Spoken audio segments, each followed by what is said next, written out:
నమస్కారం, welcome to I dream. ధర్మ మార్గం విత్ విజిత కార్యక్రమానికి స్వాగతం.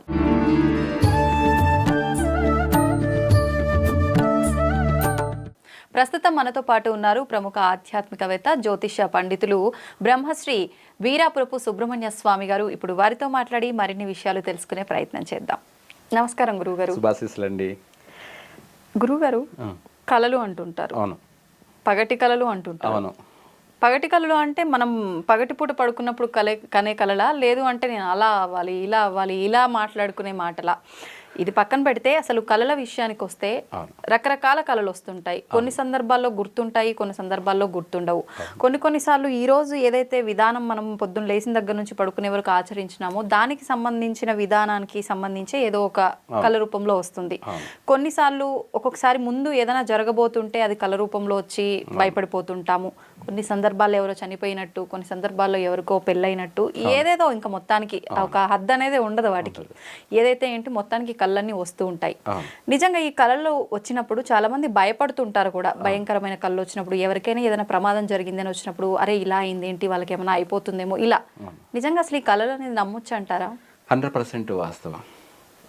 ఇప్పుడు ఈ కళలను మనము ఈ కళలు కంటున్నాం కదా, పగటి కళలని కానీ రాత్రి కళలని కానీ, ఈ కళలను బట్టే సినిమా డ్రీమ్స్ వచ్చేసింది. సినిమా డ్రీమ్, అవును. దీనికి ప్రేరణ ఆధారం ఏంటంటే పగటి కళలు అన్నాం కదా. అవును, పగటి కళలు కూడా మనం మామూలుగా ఇలాగే ఉంటాము, స్పృహలో ఉన్నప్పుడు మామూలుగానే ఉంటాము. ఆయన మనకు స్క్రీన్ మీద కనిపించినట్టు కనిపిస్తూ ఉంటుంది, జరగబోయేటి చాలా మందికి. అంటే చాలా మందికి అంటే అందరికీ కాదు, ఆ జాతకులకి మాత్రమే. ఏ జాతకులు?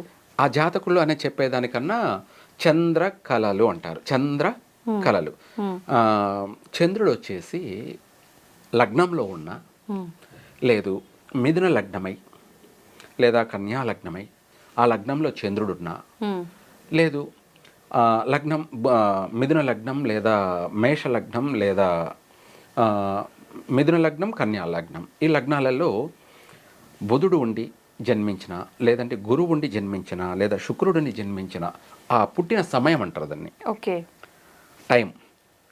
ఆ టయాన్ని బట్టి, లేదు మిథున లగ్నమై అందులో రాహు ఉన్నా, లేదు కేతు ఉన్నా కూడాను, ఇక్కడ ఏమవుతుందంటే వాళ్ళ పుట్టిన సమయాన్ని బట్టి, వాళ్ళ జన్మించిన సమయం నుంచే ఇంకా స్టార్ట్ అవుతుంది. పుట్టిన కొద్ది గంటల తర్వాత నుంచే స్టార్ట్ అయిపోతుంది.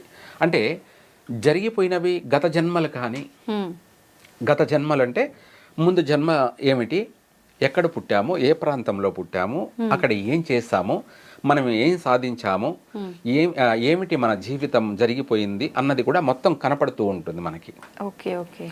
ఆ కనిపిస్తూ వాళ్ళు భయపడము, ఉలిక్కి పడ్డము, ఏడ్చడము, అంటే అవన్నీ తలుచుకొని ఏడ్చడము, ఉలిక్కి పడ్డము, భయపడ్డము జరుగుతూ ఉంటాయి.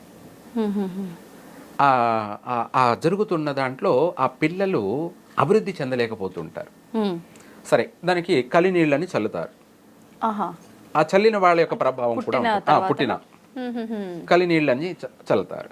ఆ చల్లిన ప్రభావం అయినా కూడాను కొంతవరకు వాళ్ళు ప్రశాంతంగా ఉంటారు, కానీ అవి తరచు వస్తూ ఉంటాయి.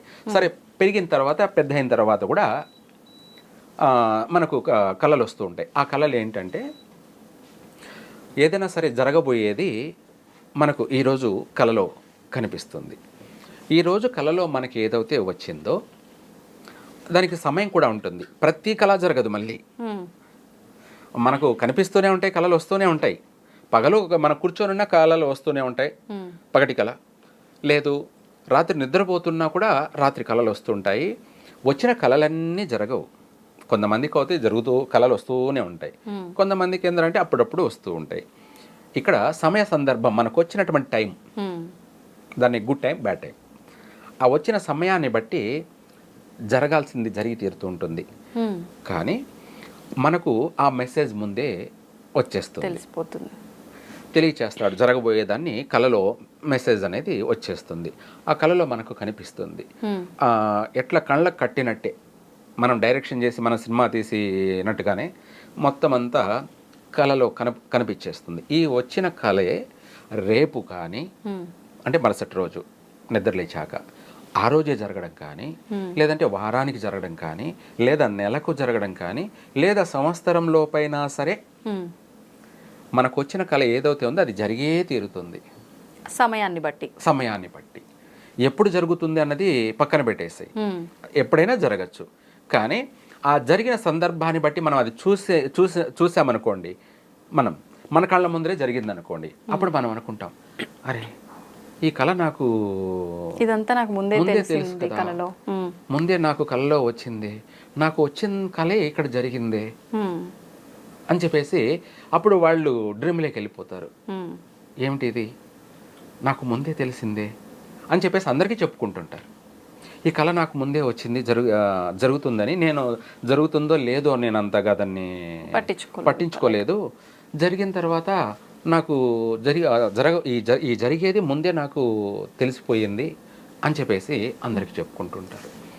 ఇలా ప్రతి కళకు ఒక్కొక్క కళకు ఒక్కొక్క టైం అంటూ ఉంటుంది. ఆ టైంలో వచ్చిన కళ ప్రతిదీ జరిగే తీరుతుంది. అది ఎటువంటిదైనా సరే. ఒక మనిషికి పెళ్ళైనట్టు వచ్చిందనుకుందాం, అది జరుగుతుంది. లేదు ఆ మనిషికి ఎవరో చనిపోతున్నట్టు కళ వచ్చిందనుకోండి, అది కూడా 100% జరుగుతుంది. అది రేపే జరగచ్చు, లేదా నెలకో జరగచ్చు, కానీ సంవత్సరమో అయినా కానీ జరిగే తీరుతుంది. కొంతమందికి దేవుళ్ళే కళలో వచ్చారని చెప్పి ఏదో అది బాగు చేయడము, లేకపోతే గుడి కట్టించడము, ఇలాంటివి అని చెప్పి చెప్తుంటారని చెప్పి అంటారు. ఇది నమ్మొచ్చు అంటారా? 100%. ఎందుకంటే మనకు పాజిటివ్ మెసేజ్ అన్నాం కదా, భగవంతుడు ప్రత్యక్షంగా వాళ్ళకి కనిపించాడు, పరోక్షంగా అంటే కళల రూపంలో కూడా మెసేజ్ ఇస్తాడు. ఇలా చెయ్యమని చెప్పి మనకు ముందే తెలియచేస్తాడు. ఆ తెలియచేసేది కూడా ఏమిటి అంటే ఆయన ఇచ్చినటువంటి ఆ మెసేజ్ 10 మందికి ఉపయోగపడుతుందా లేదా, ఇదే కాకుండా ఇది 10 మందికి మంచి జరుగుతుందా లేదా అన్నది కూడా మనం ఆలోచించుకొని ఆ వచ్చినట్టు కళని మనము ఆలస్యం చేయకుండా తక్షణమే ఆ కళను మనము అమలుపరచాలి, అంటే చేసి చూపించాలి. ఇందాక మీరు అన్నట్టు గుడి కట్టడమో లేకపోతే కోనేరు కట్టడమో, ఇవే కాకుండా సత్రం అనేవాళ్ళు పూర్వం. అంటే ఇప్పుడు హోటల్స్ అంటారు అనుకోండి. సత్రం అంటే ఏంటంటే 10 మంది అక్కడ గూడు లేని వాళ్ళు 10 మంది వచ్చి ఉండిపోయేదానికి నివాసం. ఇలా సత్రాలు అంటే ఏంటి, ఉచితంగానే. ఇవన్నీ కట్టడం అంటే కూడా వాడు గత జన్మల్లో కూడా రాజు అయి ఉన్నవాడే చేయగలడు. ఏమిటి, రాజు. పూర్వజన్మలో రాజయ్య ఉంటేనే మళ్ళీ ఆ కోరికలు మళ్ళీ తీర్చుకుంటాడు కూడా. మళ్ళీ జన్మలో కూడా వాడు గుడి కట్టించడము, కోనేరు కట్టడము, లేదంటే బావి తవ్వించడము, లేదా సత్రం నిర్మాణం చేయడము, ఉపయోగపడే పనులే చేస్తూ ఉంటాడు. కళలు అనేటివి మనకు ప్రతి కళ కూడాను జరిగే తీరుతుంది. కానీ అది ఎప్పుడు జరుగుతుంది అనేది కూడా మనకు తెలియదు అనమాట. మన కళ్ళకు మనం చూసినప్పుడే ఇది నిజమో అని తెలుస్తుంది. మనం చూడకుండా ఉంటాం కదా, ఆ కళ ఏం జరిగిపోతుంటుంది, కానీ మనం చూడలేదు కాబట్టి అది మనకు తెలియదు. చూడని పక్షాన తెలియదు. ఎట్లా తెలుస్తుంది? మనకు వచ్చిన కళ మనకు కళ్ళ ముందర కనిపిస్తేనే మనకు నమ్ముతాం మనం, అవును ఇది నిజం అని. అలా దాన్ని 6th సెన్స్ అని కూడా అంటారు. భూత భవిష్యత్తు అన్నది ప్రతి మనిషికి కూడా జరగబోయేటువంటి ఉపద్రవాలు కానీ, అది ప్రపంచానికే జరగబోయే ఉపద్రవాలు కానీ, లేదు ఆ నగరానికి జరగబోయే ఉపద్రవాలు కానీ, గ్రామానికి జరగబోయే ఉపద్రవాలు, లేదా వాళ్ళ కుటుంబానికి జరగబోయేటువంటి ఉపద్రవాలు కానీ, అది మంచి అయితే మంచి, చెడు అయితే చెడు, ప్రతిదీ కూడా కళ వస్తూనే ఉంటుంది. ఆ కళను కనుక్కున్నవాడే